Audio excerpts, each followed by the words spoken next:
Good evening. Tonight on the Read Down.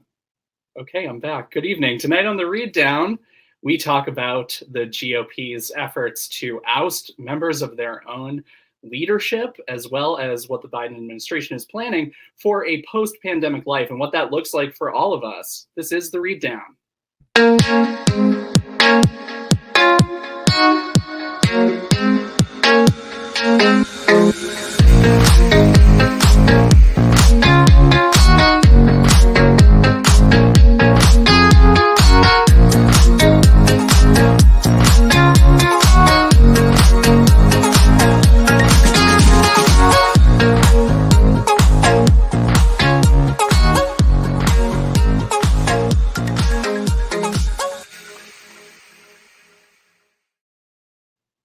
Welcome to the Read Down, your weekly progressive political hot take by the Stonewall Democratic Club. My name is Jonathan Welch, and I'm going to be your host and moderator for tonight.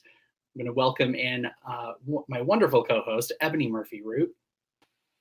Happy Tuesday. Happy Tuesday. It's Tank Top Tuesday for me because it's hot and I'm already over it. How are you feeling? I'm doing well. Like I said, I got on the 405 right away at 3:20, got home, had a little rest. Here I am, happy to be with you. So happy to see you. I haven't seen you in a couple of weeks, so it's really great to see you, Ebony. And we have a special guest this week. We will be joined by Alex Mohajer, who will be joining us midway through the broadcast at some point. But we have Dr. John Erickson, a member of the West Hollywood City Council and a beloved Stonewall member. Beloved. I can give you some names of some people who might disagree with that assessment, but that's okay. Listen, I feel that you're beloved in my heart, and I'm going to carry that message out to everyone. I mean, for those who disagree, they can take a hike. I don't care. That's what I say, Exactly. So it's great to have you, John. Thank you for joining us. We have a lot to talk about this week because we are all coming out of the pandemic. I was away last week because I was traveling, so I feel like this is a very interesting conversation for us to get into. We're seeing the light. Things are really good in California right now, and specifically in LA County. In fact, John, I think you shared a graphic from the city of West Hollywood that I thought was fantastic, that you guys are doing really well when it comes to vaccinations. Is that right? We are doing really well. And actually the number was higher. We're about 66% vaccinated here in the city of West Hollywood. So go West Hollywood. Amazing. Get your vaccines. And I guess like if you've been out on the boulevard or, drove by anytime on the weekends or gone out on Robertson, you would have seen the lines and seen people getting out there still wearing masks and being safe, of course, which is important. But life is weirdly coming back. It's great. It's beautiful. Brings a little tear to my face. Yeah, it's a great number to see 66%. That's obviously very close to the number that President Biden came out with just today, saying that if we hit 70, that our benchmark is basically 70% vaccination or vaccinated by July 4th. That's what he wants to see in order for us to start to get to normal. And similarly, I went to a very queer place while I was on vacation. I went to Provincetown, Massachusetts, I'm from Massachusetts, and I visit Provincetown whenever I'm back.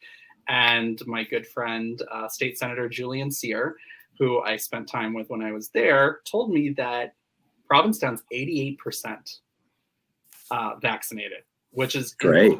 Incredible. So that's like where we want to be. So it was a kind of a wild feeling, like you were talking about out on Robertson and other events that are happening in West Hollywood, to actually walk through a town where that herd immunity has been achieved. It was really like, it was wild and it felt good. So with the Biden administration saying this, obviously this is kind of news to some people who are plugging along and trying to get to the other end of the pandemic. I think that there is a lot of hesitation around getting back to normal. You see President Biden wearing a mask even outdoors, even though the CDC is saying we don't have to anymore. So some people are saying that that's sending a mixed message. I'm going to go over to Ebony. What do you think about that? Do you feel like there's some mixed messaging happening from our government? And is that 70%? Like, do you feel like we can do it? I think we can, but I'd really like to see increased vaccination rates amongst some particular demographics, particularly police. There was an article in The Hill that in some major police departments around the country, the rates of vaccination are very low. In Atlanta, only 36% of the police force is vaccinated. So I would love to see the LA numbers.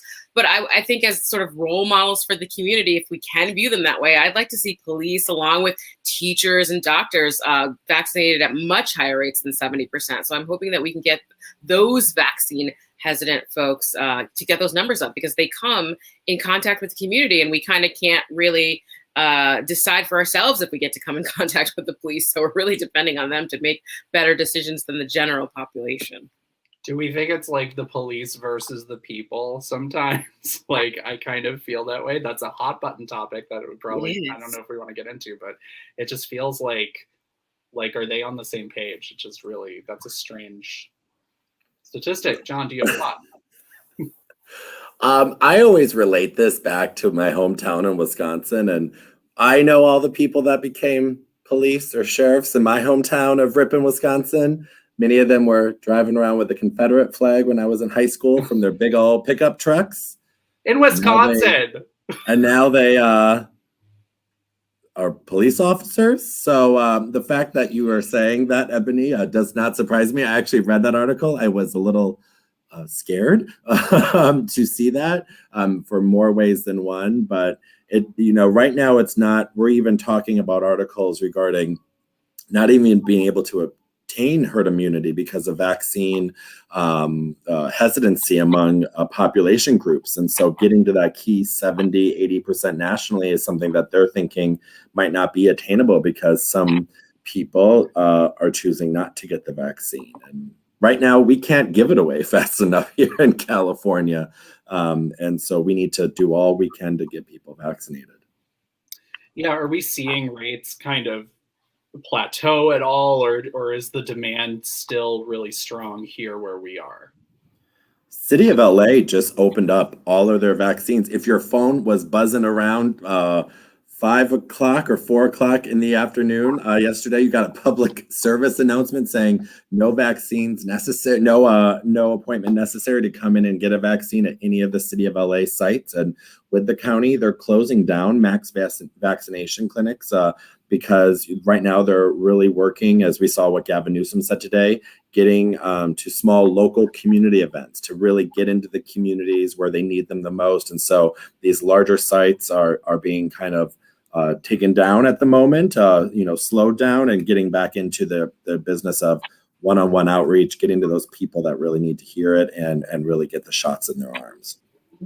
Yeah, I think we talk a lot about like the hesitant population, the people who don't necessarily want to do it, and Ebony, I think that was such a good statistic to bring up, that only 35% of the police force is actually doing this when they have a responsibility within the community. That there are a lot of people obviously on the right of us who feel hesitant for various reasons, but there are also other communities that may be underserved, just may not have access to technology in order to book appointments, may not have access to all the information that they need, or maybe would be down for it, but don't necessarily know how to do it. So do you think, and I'll go to Ebony on this, do you think that there are opportunities within those communities? And if so, are there any that come to mind? There was lots of talk about hesitancy amongst Black folks, but from what I've seen, so that community is super plugged in. We had folks reaching out to the churches, the social groups. So I think as far as English-speaking Black folks in urban communities, that service is happening. Now, folks who speak other languages, I know that they've got people who speak those languages out in those communities, and it seems like that it wasn't so much hesitancy. It was like you were saying, people didn't have the resources, and they didn't have they weren't plugged in. So now we need to look at those communities where there are fewer people who speak that language. I know that that's happening in Long Beach amongst some of those populations, and I hope we just keep plugging away at it. But really, the real vaccine hesitant folks are Trump supporters and folks on the right. And unfortunately, there is no translation services for that. So we'll see. We just have to keep trying to convince them with the science. Yeah, I wonder how, what the percentage of Americans actually is that are like QAnon believers and who are really so far and deeply entrenched in that world, who will just absolutely never, ever, ever get it. I was surprised because I caught up with a friend of mine who told me the other day, oh, I'm not getting it. And I'm not getting it because I want to get pregnant in the next year. And I don't think that there's science around that. So I'm kind of scared. But then she was saying, if I need to have a vaccine passport to do things, then, I'll get it. So I just thought that was interesting, that somebody who is always kind of very knowledgeable about what's going on in the world felt like, I can't do this right now. And I don't know what information was coming from her doctor. So doctors also present an opportunity, I think, to educate their patients a little bit more and bring them in. And I think we have Alex, if Alex is ready. Gird your loins, everybody. Is he ready? Because I have another point and another question that I actually want to throw over to him. Here he is. Alex Mahaja, Hey. welcome. Oh boy. You're here. LA traffic is back. LA traffic is back and with full force and with a vengeance. Oh man, it is not cute out there. Hi, Dr. Erickson. Here to serve. So Alex, you joined us at the right time, because we were just talking about vaccinations, vaccine hesitancy.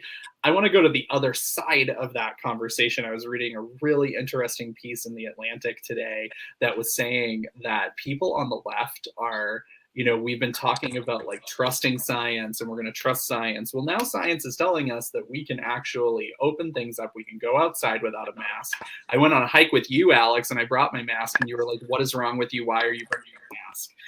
Because we're outside and we're vaccinated, we can actually do it. There are a lot of people on the left who are really super hesitant.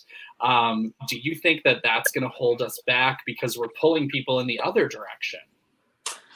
Look, I think there's no reason to go against what the CDC is saying and recommends. And the CDC is saying we can congregate outside without a mask to do activities like hiking, biking. And so I'm going along with the CDC guidelines, and I feel like just trust the science.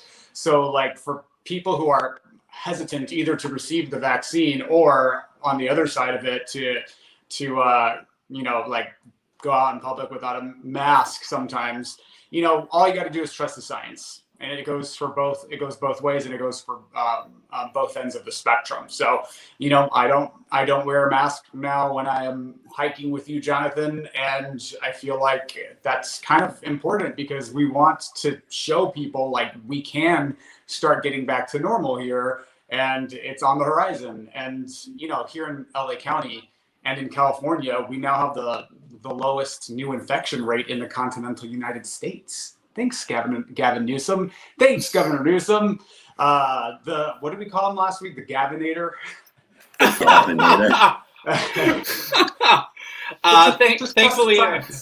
Thankfully, I was not here for that episode. Not because I don't love Gavin Newsom, I do. But that nickname, I don't know how I feel about it. It's like the Baconator. I love it. No, you're right. You're right. I mean, we are at a point where we can start doing this stuff. I going back to the East Coast, flying, being able to hug my family and close friends back there was a wild experience that we haven't been able to really do. But I had to keep reminding myself, it's okay. This is something that I can do. This is something that's that the CDC says I can do, but also logically, yeah, this is how we're supposed to interact. So I think the hesitancy to jump back into life is something that that we're going to see from a lot of people who we know. Because I was even saying I went out to dinner and my friend was like, "You did?" Yeah, look, here's the other thing. Post-COVID anxiety is real. Like I think we need to also understand we've been through a collective trauma, and for some of us, an individual trauma. And trauma is real. We feel it in our bodies. It's something that is something that's going to require a great deal of concerted effort to overcome. For me personally, I have post-COVID anxiety. Seeing you, Jonathan, one-on-one, that's cool and great, but like, I thought you were going to say that gave you anxiety, but that's no, because you're my safe space. However, other, groups. I went to a movie last week, two weekends ago, and it was weird. I felt anxious about it. I don't know. For me, like particularly with regards to socializing, I've got a little bit of social anxiety that I don't think I had this time last year going into the pandemic. So that's all very real, and we got to be present for that and acknowledge it, and be gentle with ourselves. So take it at your pace, but there's no reason to distrust science. And let's do some therapy, girl. Let's do some therapy. Let's do some group meditation. Let's do some yoga. Therapy feels so good, Kelsey, and that's very true. I just started with a new therapist on Monday. I'll report back on this program about how it went. How are you, the two of you, Ebony and John, have you guys been doing anything in your lives that you had to like talk yourselves through before you did it? Like, how are you feeling about getting back into the world? I did something new today that I haven't done in a year. I went to Whole Foods in Santa Monica. I definitely have not done that. So like big grocery store shopping has not been on my list. So I did that today, and that was okay. I've been socializing in small groups. I think I will keep wearing a mask, maybe not for hiking, but I haven't gotten a cold in a year. I get strep every year. I haven't gotten strep in a year. I haven't gotten pink eye. So there's a lot of health benefits to this mask wearing that I think I might keep it going for a little bit. And I keep all day in a mask because we know the young folks are not vaccinated. It looks like 16 and 17-year-olds can get vaccinated. They can just bring the form for their from their parents, and maybe even younger in the next few weeks. So that might be life-changing for me. But I still think I'll be teaching in a mask in the fall, whether by statute or just for personal choices. But so is that because you feel nervous? Would you, if you don't mind? My prediction is that we will be teaching in masks still in the fall. I do not think that we will be allowed to teach maskless. But even if not, I just, I was always so sick with teaching, and I haven't really been sick in a whole year. So it might be the mask, it might not be, but we'll see. I've been to Motherlode in West Hollywood, so there's nothing really I'm not too afraid to do. If you've ever been to Motherlode in West Hollywood at any point in your life, all respects to the owners of Motherlode in West Hollywood, much respect. But, so I always said, like, look, if you've been to the Abbey, you've been to Motherlode, you've been to Rocco's before this on a Friday, Saturday night, you ain't got nothing to worry about with that vaccine, okay? Like, you have nothing to worry about. Let's be real. And Alex, you know exactly what I'm talking about. And so, I have always had a very small group of friends that when we were able to be together, we were always safe together. I will wear my mask because just like Ebony said, I have not gotten sick. And it is like a blessing in disguise. I mean, you have to think about, I always get the flu. I didn't get the flu this year. So that's why I'm probably 7 to 8 pounds heavier than I should be. But how we can ensure, my sisters are school teachers in Wisconsin, and they always get sick, and they had such difficulties there. My sister actually got COVID because her school was not vaccinating, because the state of Wisconsin is controlled by a Republican legislature, but they have an amazing Democratic governor. So mask mandates, all of these things weren't in effect. And it's unfortunate that one of my family members had to get COVID, and then she was able to finally get taken care of. So I'll be wearing a vaccine. I'll be wearing my vaccine, but I'll be wearing my mask. I went hiking this past weekend, actually. And I saw the pictures, and I was bitter about not being invited. Oh, I'm sorry. Never invite me. New number? Can't be everything to everyone. No, we'll get to the readout when you can open that library. And so, I wore my mask when I was walking by people, and I kind of had this, oh, like, do I need to wear this? But I was like way too close to some of these people. And I was like, yeah, I'm definitely wearing my mask. And also it's just a level of comfort for myself. I mean, I read this really great article that talked about how, you know, with gay men, but specifically the LGBTQ community, you know, after we all suffered a collective, you know, trauma regarding, and still do, regarding the HIV/AIDS crisis before PrEP and PEP became a thing, you know, gay men having to wear condoms and some choosing to and not to still, because it's a barrier of protection that gives you the understanding that you'll feel safe, that you can keep your partner safe, your loved ones safe. And that's really important. And, you know, I think the mask, when we look at how we all get through, we all just got to give each other that grace, that like understanding that if you're wearing a mask, it's okay, but it's your choice. And you can do it for as long as you want when you're with me. I don't care. Yeah, I am part of the camp of like, I really do think that I'm going to be wearing a mask anytime I get on a plane, maybe for the rest of my life.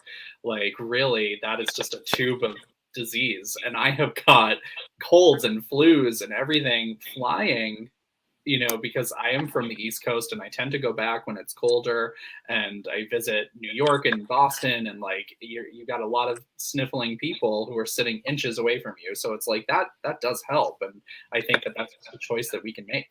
See, right now, at this point, I don't feel at risk of becoming infected, and I don't feel like I could possibly transmit the virus. So for me, I still wear my mask when I go inside anywhere, to go shopping, but that's A, for other people's comfort, and B, because not everyone's vaccinated yet. But I understand that this is for other people's comfort and safety, not that there's any risk that my not wearing one will infect someone or myself. So I can understand being on a plane and still wearing one. I think being indoors around other people, I will of course still wear a mask, but like, I am armed with the comfort of knowing that I am not at risk, and I'm not putting my family or friends or loved ones or strangers at risk merely by existing with or without it. That has definitely been a relief. Like we are not going to harm other people or feel that we're going to be in harm's way as well. But it's all exciting to get back and to kind of start to shift our thinking. So I'm just really excited to actually see all of you people in person and actually, yeah, okay. Well, I don't have to see you, Alex, but you know, You're welcome in West Hollywood anytime, Jonathan. You too, Ebony. So you all come here. We'll go to Out on Robertson, and Alex will walk by. He'll see us having a great time, yep. And we'll be like, who is this? And we'll go reject. No. Yeah, it'll be one of those like I turn my phone over. Turn my phone over on the table, like, oh, I'm with you guys. Story of my life. Why don't you love me? We all love each other here. But you know who doesn't love each other? The Republican Party leadership. Let's get into that topic, because that is a very frightening, but also predictable, but also potentially like interesting turn of events. Liz Cheney, who is the at-large rep from Wyoming, she is number 3 in the House leadership for the Republican Party, and there's a lot of talk about her being removed from her leadership position, being kind of forced out because she continues to not lie. I just want some initial thoughts on this. I'm going to go to Ebony. Thoughts on Ms. Cheney and what is going on with her party? I was worried I'd be forced to defend Liz Cheney, but she doesn't need our defense. She's just like a really tough cookie. Her dad's a scary guy, but she obviously inherited some of his, Darth Vader traits, because she is like one tough cookie. She's not afraid. She's tweeting. And if I were these folks, if I were Josh Hawley, I wouldn't mess with them, because you see what's happened to Matt Gaetz, right? So I don't know if these Republicans have forgotten who her father is, but if I were them, I would step a little bit more lightly, because the Cheneys are not just going to let you, come after their daughter and her one seat in Congress out of Wyoming. So Trump better step lightly, and Howley and the rest of the seditionist caucus, because Liz Cheney is not afraid of them at all. So this comment comes with a little drag race a little drag race moment. This one's for you, Liz Cheney. Liz Cheney. TikTok, your days are numbered. Well, Liz has chutzpah. She does, and I am not a fan of Liz Cheney on politically speaking, right? But like when I see what's happening, I'm like, don't you come for my girl? Like, yeah. You're gonna, here's what why. is this? Because Liz Cheney stands for everything that's antithetical to what we believe in, right? And now we're being forced to be in a position of standing up for her because she's actually being a voice. She's voicing her support for democracy, but it's like the lowest common denominator. Our bar has been set so low that merely speaking a true utterance about the outcome of the 2020 election is like, come on, Liz Cheney, democracy. But that's like a low bar, you guys. The GOP eating itself alive over this issue is all terrifying, and also love to see it a little bit because it's been in the making this has been in the making for a long time, 30 years minimum.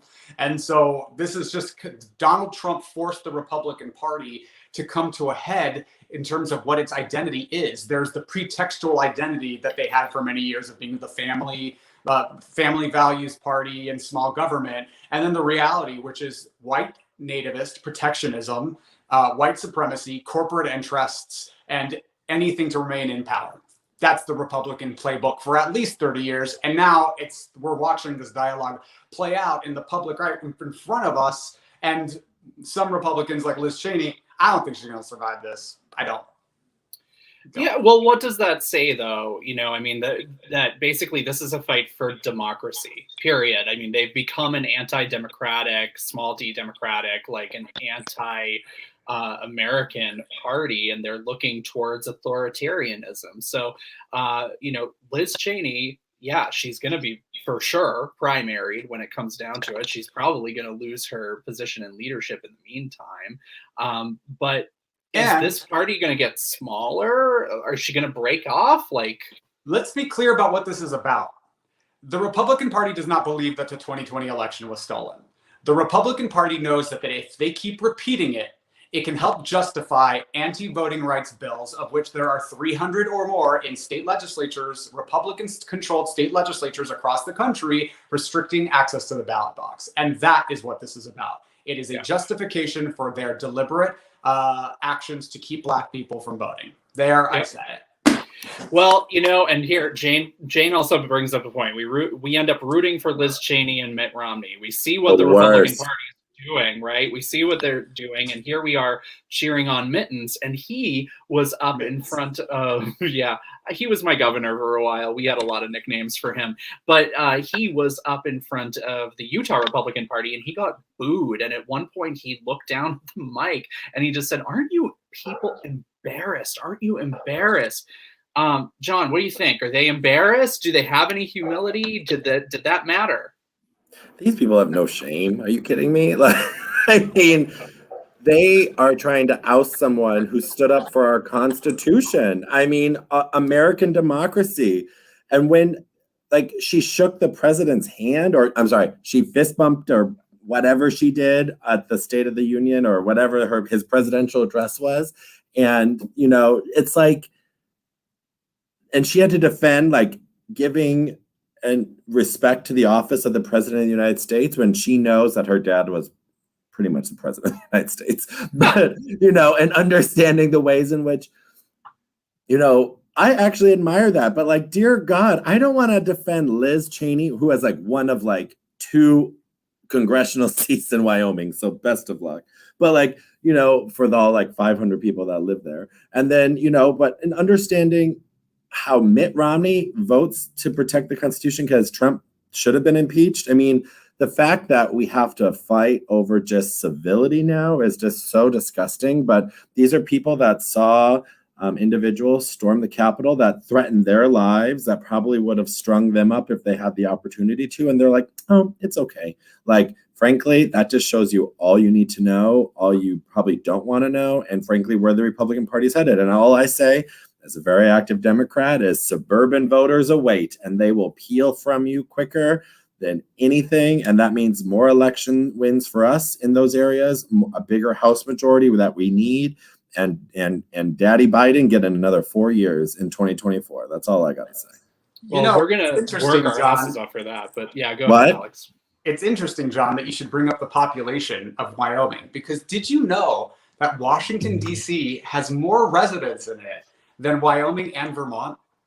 Yeah, I think West Hollywood has more residents than Wyoming does. But, that's just me being a little shady. Sorry, all respect to the people of Wyoming. Well, no shade to Wyoming, though I thought maybe a good point for a good time to casually bring up that Democrats are trying to give Washington, D.C. a representation in federal government. Yeah, Washington, D.C. should have representation. Puerto Rico should have representation. Like, let's talk about actually having our representational politics look like the states we represent. California itself should have how many senators based on what the population and how we are?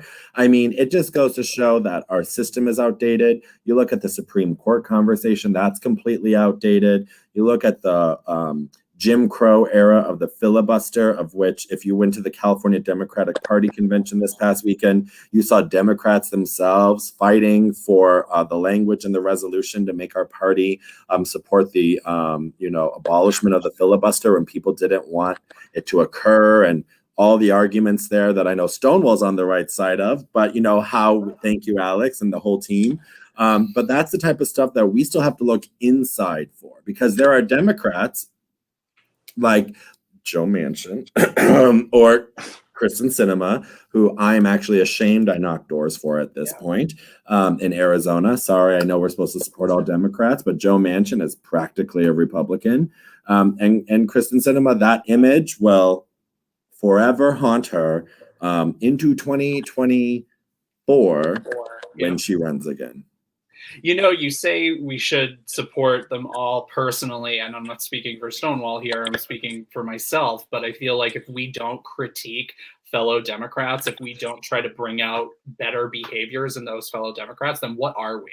Then we're basically just like them, and they've become a party where like you can't have other thoughts about anything. You have to just, I've been watching Handmaid's Tale, and it's very I know I finally got into it because I felt like I could, but it's scary because I see so much of that behavior reflected in this party, and they don't even have a platform. Their only platform was one sentence: to support Donald Trump. That's it.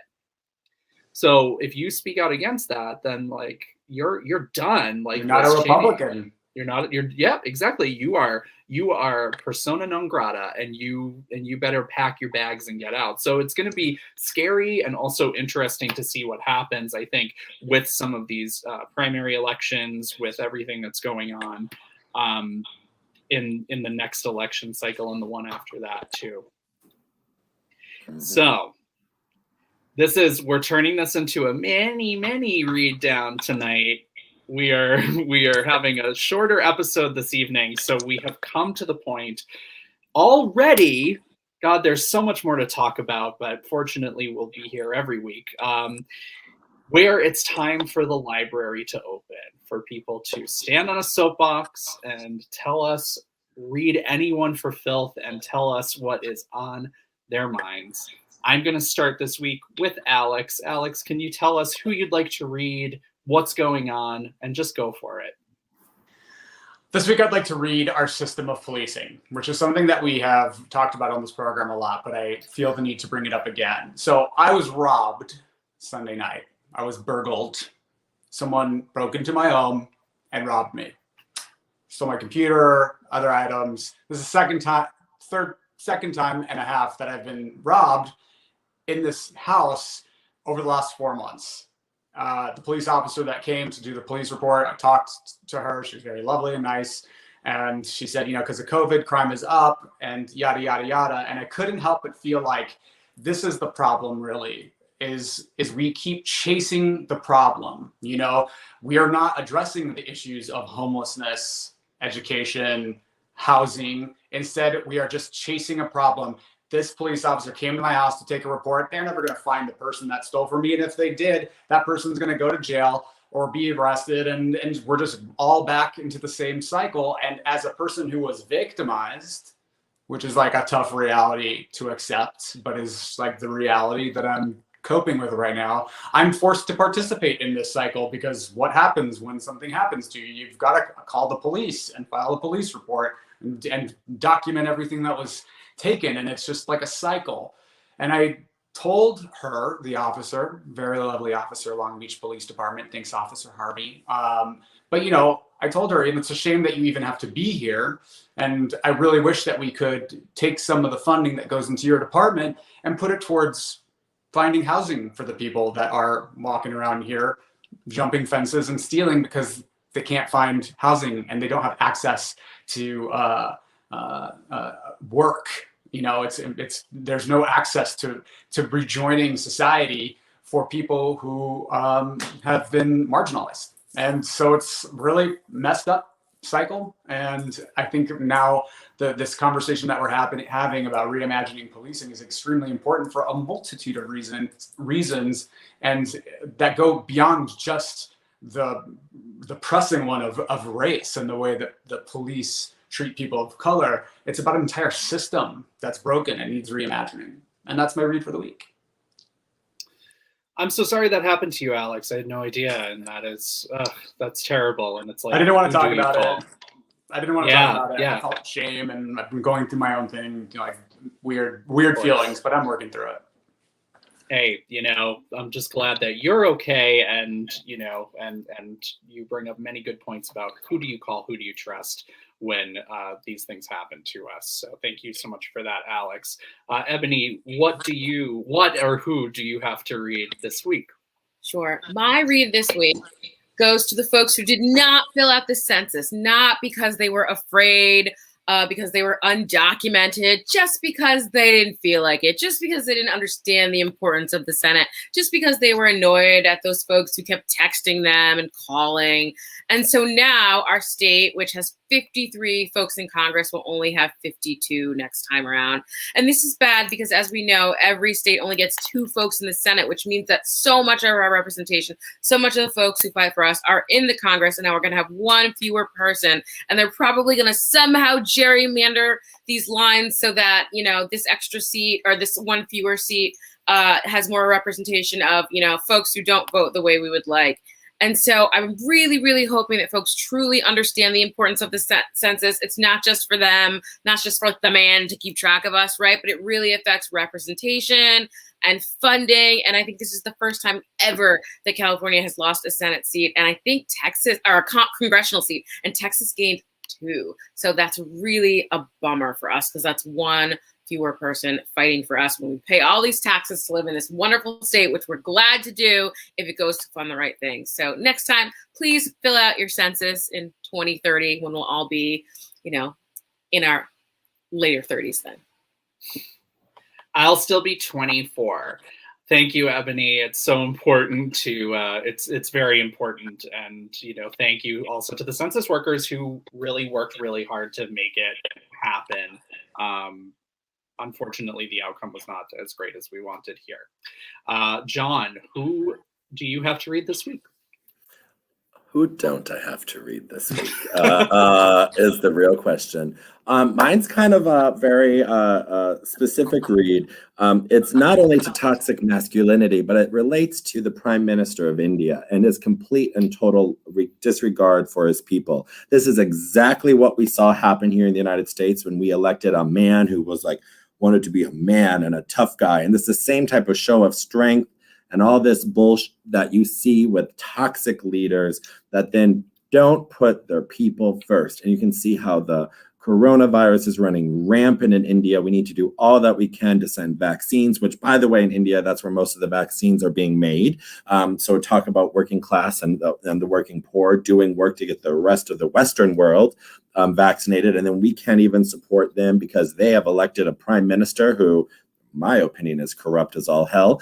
But ultimately, the ways in which, when we keep propping up toxic masculinity, when we keep propping up leaders that say that they alone can fix it, that's what gets us into these problems. We have people like Joe Biden who were elected president. I mean, for Pete's sake, this man gave his wife a dandelion flower. I have never seen something so sweet. And if you went on to the right-wing Twitter trolling TikTokers of the world, you would have seen they called him weak, and they called him a pansy, and all these horrible names that we used to like just break down men. And toxic masculinity is a killer of so many things. You've all talked about it. It's a killer of women, of minorities, of everything, because men suck.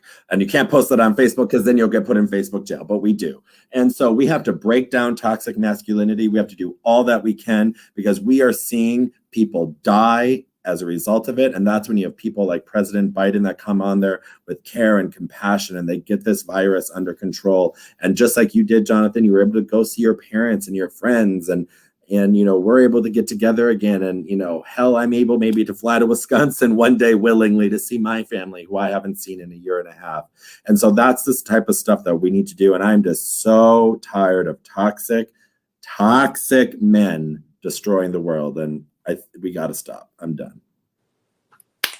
Here, John. Totally agreed. It is devastating, and it's devastating to see what's happening in India and Brazil as well, where they have another, Jair Bolsonaro, who's another leader just like you're describing. It's disgusting. So, we think about them, and we hope that we can do whatever we can to help, and that we can, lift up people and teach better lessons here in the United States with better leadership. Thank you so much for that, Reed. Mine is going to be super quick because we are out of time. But man, I didn't get to be here last week when we talked about the recall election against Governor Newsom. And it blows my mind that there are Republicans, or there are people who are kind of in the middle, who claim to be socially liberal but fiscally conservative. Well, guys, you have absolutely no ground to stand on anymore. You can't say that you are fiscally conservative, or that you care about the economy, or that you care about money, or that you care about wasting resources, because you are about to waste up to $400 million on a recall effort against a governor who is much more popular than the governor who was last successfully recalled just under 20 years ago. So we are going to do everything we can to make sure that your efforts fail, but also do not pretend that you care about budget. Do not pretend that you care about being smart with money at all, when you're just going to throw it all out the window in order to recall a governor who is going to be up for re-election in just a year. And we probably aren't even going to get to that point where we're going to have to vote on this by the time it'll be a year. So, you're talking maybe 10, 11 months that you'd have to wait? Really? Like, you can't just wait? I'm so tired of Republicans. And if you watch this show, you know that that's how I feel. That's how we all kind of feel. We're really tired of their shit, and really tired that we have to put up with this. So that's how I feel this week. Do not come to me and tell me that that's how you feel. Oh, I'm just fiscally conservative. Get out of here. Guys, that has been The Read Down, a production of the Stonewall Democratic Club. Thank you so much for joining us. We are here every week on Tuesday night, and we look forward to seeing you next week. If you want to join us and figure out what we're up to and become a part of Stonewall, we'd love to have you. Join us at stonewalldems.org, where you can get a membership for as little as $25 a year. And you can join us with all of our advocacy work and all that we are doing to prevent the recall election, all that we're doing to get more Dems elected throughout California and beyond. Thank you guys so much. Thank you to Ebony Murphy-Root, Alex Mahajar, our special guest, Dr. John Erickson from the West Hollywood City Council. So good to see you. Our stage manager is Peter Denz. And thank you all, and we will see you next week.